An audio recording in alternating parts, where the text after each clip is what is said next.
అదే RTV app వార్తల్ని క్షణాల్లో చదివే అవకాశం ఉంటుంది. ఒక న్యూస్ పేపర్, ఒక టెలివిజన్ ఛానల్ మీ చేతుల్లో ఎప్పుడూ ఉంటాయి.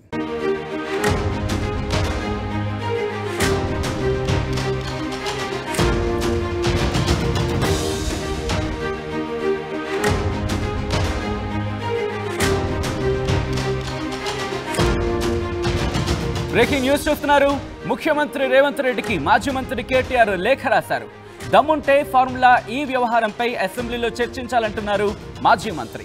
అప్పుడే నిజానిజాలు సభలో తేలుతాయంటూ సవాల్ చేస్తున్నారు ఆయన. బీఆర్ఎస్ పై నిరాధార ఆరోపణలు చేస్తున్నారంటూ మండిపడ్డారు. హైదరాబాద్కు మంచి జరగాలనే ఉద్దేశంతోనే ఫార్ములా ఈ రేసు ఒప్పందం జరిగిందంటూ కూడా చెప్పుకొచ్చారు మాజీ మంత్రి కేటీఆర్. చెల్లింపులు పారదర్శకంగా జరిగాయంటున్నారు ఆయన. ఈ రేసు వ్యవహారంపై నిన్ననే ఏసీబీకి లేఖ రాశారు సిఎస్ శాంతకుమారి. నిధుల దుర్వినియోగంపై విచారణ జరపాలంటూ చెప్పుకొచ్చారు సిఎస్. ఇప్పటికే కేసు విచారణకు గవర్నర్ అనుమతి ఇచ్చిన నేపథ్యంలో ఇప్పుడు మరింత స్పీడప్ అయింది. ఇక రేపో మాపో ఇన్ఫాక్ట్ ఇవాళే అరెస్టు జరగచ్చంటూ కూడా చర్చ జరిగిన నేపథ్యంలో ప్రస్తుతం ఇటు ముఖ్యమంత్రి రేవంత్ రెడ్డికి మాజీ మంత్రి కేటీఆర్ లేఖ రాయడం ఒక సంచలనంగా మారింది. ఇంతకీ ఆ లేఖలో ఏముంది, ఆ లేఖలో ఇంకా ఏ అంశాలు పేర్కొన్నారు, ఆ లేఖకు సంబంధించి కాంగ్రెస్ నుంచి ఎటువంటి రెస్పాన్స్ వచ్చే అవకాశం ఉంది, ఇవన్నీ కూడా మాట్లాడుకునే ప్రయత్నం చేద్దాం. మా ప్రతినిధి మధు అప్డేట్స్ అందించేందుకు లైవ్లో జాయిన్ అవుతున్నారు. మధు, ఇంట్రెస్టింగ్ గానే చెప్పుకోవాలి. నిన్న ఇదే అంశానికి సంబంధించి మాజీ మంత్రి కేటీఆర్ రియాక్ట్ అయ్యారు, కొన్ని సెన్సేషనల్ కామెంట్స్ చేశారు. ఇన్ఫాక్ట్ సవాళ్ల మీద సవాళ్ల పర్వం కొనసాగిందనే చెప్పుకోవాలి నిన్న మాజీ మంత్రి కేటీఆర్ నుంచి. ఈరోజు లేఖలో ఇంకా ఎటువంటి అంశాలను ప్రస్తావించారు? కొత్త అంశాలు ఏమైనా దీంట్లో సవాల్గా కనిపిస్తున్నాయా ముఖ్యమంత్రికి రాసిన లేఖలో? Exactly working president KTR challenge విసురుతా ఉన్నారు ముఖ్యమంత్రి రేవంత్ రెడ్డికి. ఫార్ములా ఈ రేస్కి సంబంధించిన విషయంలో అసెంబ్లీలో చర్చ పెట్టాలి దమ్ముంటే అంటూ ముఖ్యమంత్రికి ఛాలెంజ్ విసురుతూ 2 పేజీల లేఖను విడుదల చేశారు. ఈరోజు అసెంబ్లీలో అంటే మొన్న జరిగినటువంటి కేబినెట్ సమావేశంలో, అసెంబ్లీ హాల్లో జరిగిన సమావేశంలో గంటన్నరకు పైగా కేవలం ఫార్ములా ఈ రేస్ పైనే చర్చ జరిగిరో, నా పైన ఎలా కేసులు పెట్టాలి, సో గత ప్రభుత్వానికి సంబంధించిన అంశాలు అనేకంగా బ్లేమ్ చేయాలి ప్రజల ముందు అనేటువంటిది మీరు చర్చ చేశారు. 4 గోడల మధ్యలో కంటే 4 కోట్ల మంది ప్రజలు చూసేలా అసెంబ్లీలో ఓపెన్గా చర్చకు తావివ్వండి, ఇనిషియేటివ్ తీసుకోండి, మీకు అనుకూలంగా ఉన్న రోజునే ఎంచుకోండి, ఫలానా రోజు అని కూడా డిమాండ్ చేయట్లేదు, అనుకూలంగా ఉన్నటువంటి రోజును చర్చకు అవకాశం ఇవ్వండి. ఫార్ములా ఈ రేస్ గురించి ఏం జరిగింది, గత ప్రభుత్వం చేసినటువంటి విషయాలన్నింటినీ, మొదటి రేస్ ఎలా జరిగింది, రెండవ రేసుకు ఒప్పందం ఎలా జరిగింది, ఎలా రద్దయింది, దానివల్ల రాష్ట్రానికి పేరు వచ్చిందా, హైదరాబాద్ బ్రాండ్ ఇమేజ్ పెరిగిందా, రాష్ట్రానికి ఆదాయం పెరిగిందా అనేటువంటి అన్ని అంశాలపైన చర్చ చేద్దాం. ఓపెన్గా 4 కోట్ల మంది ప్రజలకు ముందు చర్చ పెట్టండి అనేటువంటి ఒక ఛాలెంజ్ విసిరారు. ఎందుకంటే రీసెంట్గా జరిగినటువంటి విషయంలో గవర్నర్కి ఏసీబీ లేఖ రాయడము, మున్సిపల్ అడ్మినిస్ట్రేషన్కి సంబంధించినటువంటి ఏదైతే శాఖలో అవినీతి జరిగింది, 55 కోట్లకు సంబంధించినటువంటి నిధులు గోల్మాలయ్యాయి, వాటిని విదేశీ సంస్థకు ట్రాన్స్ఫర్ చేసేటువంటి దాంట్లో భారీగా అవకతవకలు జరిగాయి, తప్పిదాలు జరిగాయి, రిజర్వ్ బ్యాంకు ఇన్ఫర్మేషన్ ఇవ్వలేదు అనేటువంటి వెర్షన్ని ప్రభుత్వం చెప్పే ప్రయత్నం చేస్తూ ఉంది. కాబట్టి కాంగ్రెస్ అధికారంలోకి వచ్చినప్పటి నుంచి ఇదే అంశాన్ని ప్రస్తావిస్తూ వస్తూ ఉంది. ఇక వద్దు, విషయం ఏంటి అనేటువంటిది స్ట్రైట్గా ప్రజలకు అర్థమయ్యేలా అసెంబ్లీలోనే చర్చ పెట్టాలి అనేటువంటిది కేటీఆర్ 2 పేజీల లేఖ రాశారు. అయితే నిన్న రాత్రి శాంతకుమారి సిఎస్, రాష్ట్ర సంబంధించినటువంటి ప్రభుత్వ సిఎస్గా ఉన్నటువంటి శాంతకుమారి ఏసీబీకి లేఖ రాశారు. గవర్నర్ ఓకే చెప్పినటువంటి ఆ పత్రాన్ని జత చేస్తూ ఆమె లేఖ రాశారు. ఏసీబీ కోర్టులో ఉంది, ఏసీబీ ఏ క్షణంలోనైనా కేటీఆర్ను ఈ అంశంలో విచారణకు పిలిచే అవకాశం ఉంది, వివరణ కోరే అవకాశం ఉంది, సో త్వరలోనే కేటీఆర్ అరెస్ట్ కానున్నారు. ఇలా ఈ స్పెక్యులేషన్స్కి ఆయన లేఖ రూపంలో సమాధానం చెప్పే ప్రయత్నం చేశారు ముఖ్యమంత్రి రేవంత్ రెడ్డికి.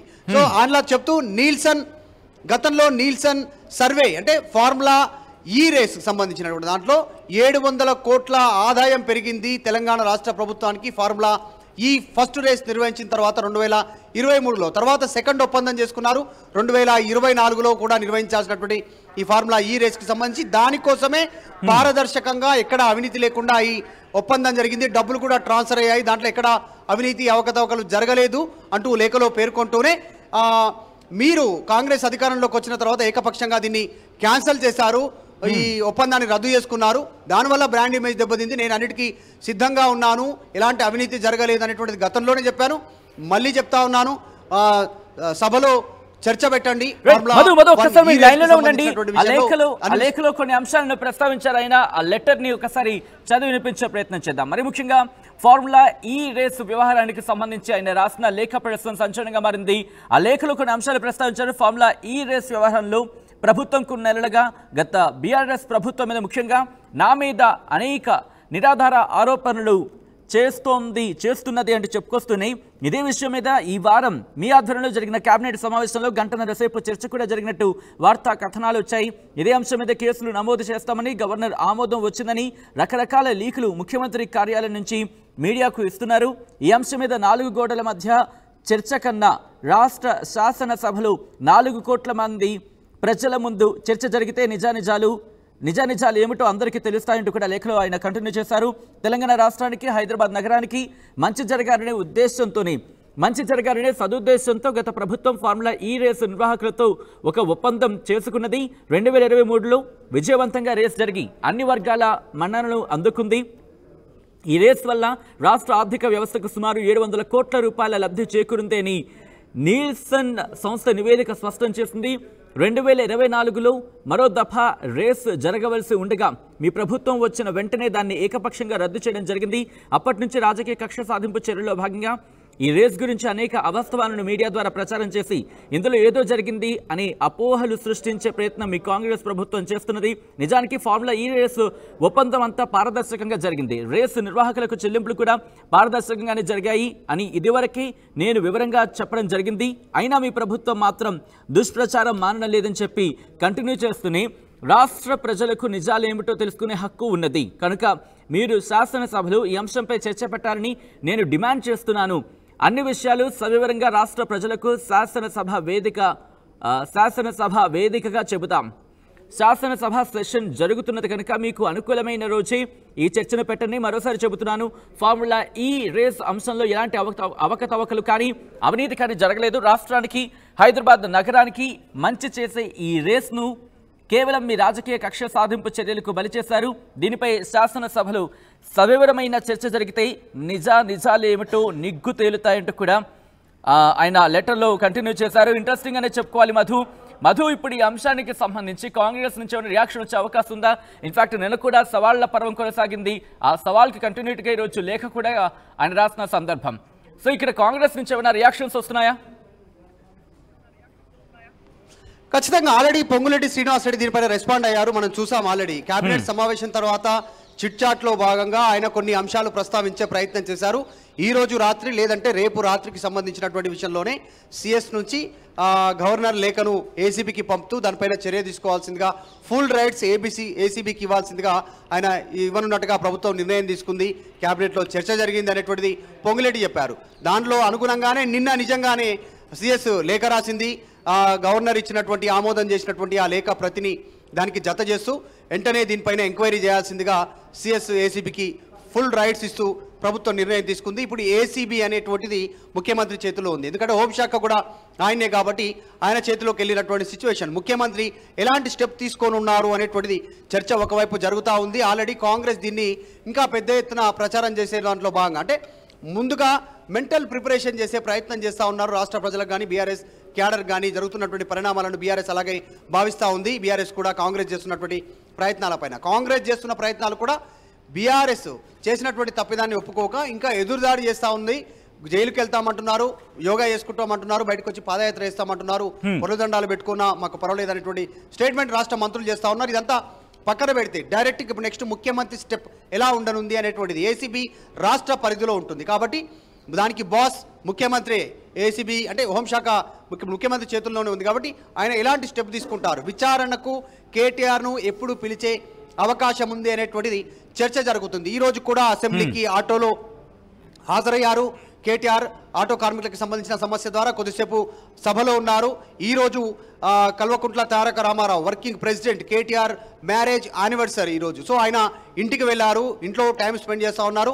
ఇంట్లో నుంచి ఆయన కార్యాలయం నుంచి లేఖ బయటకు వచ్చింది. సో ఈరోజు వదిలేసి రేపు విచారణ కనుక పిలిస్తే శుక్రవారం కేటీఆర్ని విచారణలో పేరిట పిలిచే అవకాశం ఉంటుంది అనేటువంటిది చర్చ జరుగుతూ ఉంది. ఆల్రెడీ ఇటు కాంగ్రెస్ నుంచి ఎంత ప్రయత్నం జరుగుతూ ఉందో మంత్రులు, అధికార యంత్రాంగం, సిఎస్ ఏసీబీ ముఖ్యమంత్రి స్థాయిలో ఏ రకంగా ప్రయత్నాలు జరుగుతూ ఉన్నాయి, అటు బీఆర్ఎస్ నుంచి కూడా అంతే విధంగా కౌంటర్ అటాక్కి క్షేత్రస్థాయిలో ధర్నాలకు నిరసనలకు దాంతోపాటు లీగల్గా ఫైట్ చేయడానికి ఇటు బీఆర్ఎస్ లీగల్ టీం తర్వాత సుప్రీంకోర్టు లాయర్ల సలహాలు సూచనలతో పెద్ద స్థాయిలో లీగల్ సపోర్ట్ తీసుకోవడానికి ప్రయత్నం చేస్తూ ఉన్నారు. కానీ ఎట్టి పరిస్థితుల్లో కూడా జ్యుడిషియరీ రిమాండ్కు కేటీఆర్ని పంపేలా ప్రభుత్వ కార్యాచరణ ఉన్నట్టుగా చర్చ అయితే సాగుతూ ఉంది. కాంగ్రెస్లో కూడా భిన్నాభిప్రాయాలు వచ్చినట్టుగా కూడా క్షేత్రస్థాయిలో చర్చ జరుగుతూ ఉంది. ముఖ్యమంత్రి కేటీఆర్ను జైలుకు పంపుదామనేటువంటి సూచన ప్రతిపాదన క్యాబినెట్లో చేయడంతో లిటరల్గా క్యాబినెట్లో ఉన్నటువంటి కొద్ది మంది సీనియర్ మంత్రులు వ్యతిరేకించినట్టుగా కూడా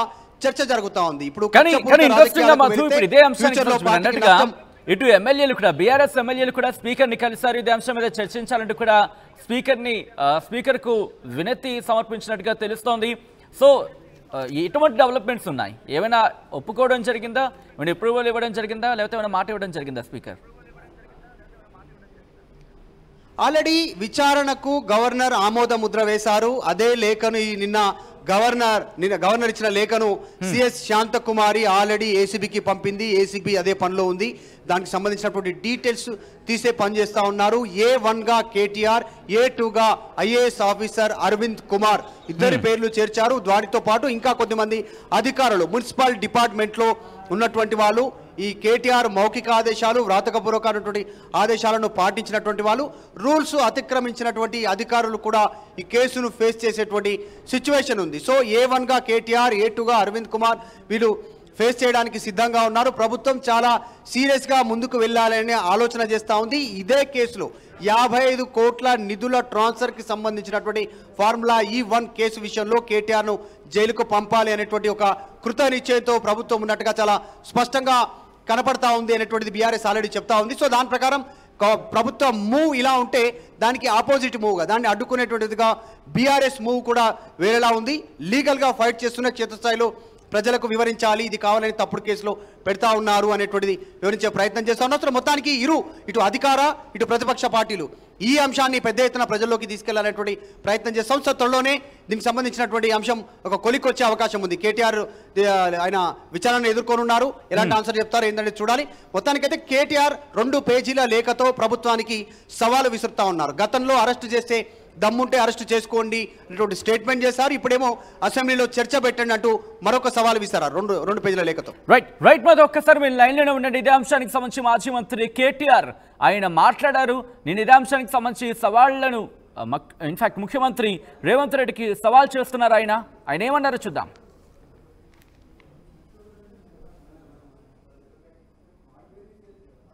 రేవంత్ రెడ్డికి అడుగుతా ఉన్నా నేను, రేవంత్ రెడ్డి నువ్వు నిజంగానే మగాడివే అయితే అసెంబ్లీ నడుస్తుంది కదా, 15-20 రోజులు పెట్టు. మొదలు 10-15 రోజులు మొత్తం రాష్ట్రంలో ఉన్న ప్రజల సమస్యలు మాట్లాడదాం, లగచర్ల మాట్లాడదాం, గురుకుల పాఠశాలలు మాట్లాడదాం, అక్కడ ఉన్న సమస్యలు మాట్లాడదాం, రాష్ట్రంలో నువ్వు చెప్పిన 6 గ్యారంటీలు మాట్లాడదాం, ఆటో డ్రైవర్లు ఎందుకు చచ్చిపోతున్నారో మాట్లాడదాం, చేనేత కార్మికులు ఎందుకు చచ్చిపోతున్నారో మాట్లాడదాం, బోనస్ ఎందుకు ఇస్తలేవో మాట్లాడదాం, మిగతా అన్ని విషయాలు మాట్లాడదాం. నీకు ఇష్టం ఉన్నంత కాలం రాష్ట్రం అప్పుల పాలైందని తప్పుడు ప్రచారం చేస్తున్నావు కదా, అది కూడా మాట్లాడదాం. నువ్వు నిజంగానే మొగాడివి అయితే 10 రోజులు ఇదంతా ఒడిచిపోయినాక మిగిలిన 4-5 రోజులు ఉన్నాయి కదా, ఈ స్కాము ఆ స్కామ్ అంటున్నావు కదా, మొగోనివైతే అసెంబ్లీలో చర్చ పెట్టు, అక్కడనే సమాధానం చెప్తా నీకు అసెంబ్లీలోనే చెప్తా ఉన్నా. ఈ ఫార్ములా ఆ ఫార్ములా అంటున్నావు కదా, ఏ ఫార్ములా అన్నదే నీ ఇష్టం, తీసుకురా అసెంబ్లీలో పెట్టు. 4 గోడల మధ్యన క్యాబినెట్లో కూర్చొని ఎవరిని ఎట్లా లోపల పెట్టాలి, ఎవరి మీద ఏం కేసు పెట్టాలి, ఎవరిని ఎప్పుడు నూకాలి, ఇది కాదు ప్రభుత్వం చేయాల్సిన పని. ప్రభుత్వం చేయాల్సిన పని ప్రజాహితమైన పని చేయాలి. మరిన్ని వీడియోస్ కోసం ఛానల్ ని సబ్స్క్రైబ్ చేయండి. లేటెస్ట్ అప్డేట్స్ కోసం వాట్సాప్ ఛానల్ ని ఫాలో చేయండి. అండ్ లింక్ డిస్క్రిప్షన్ లో ఉంది.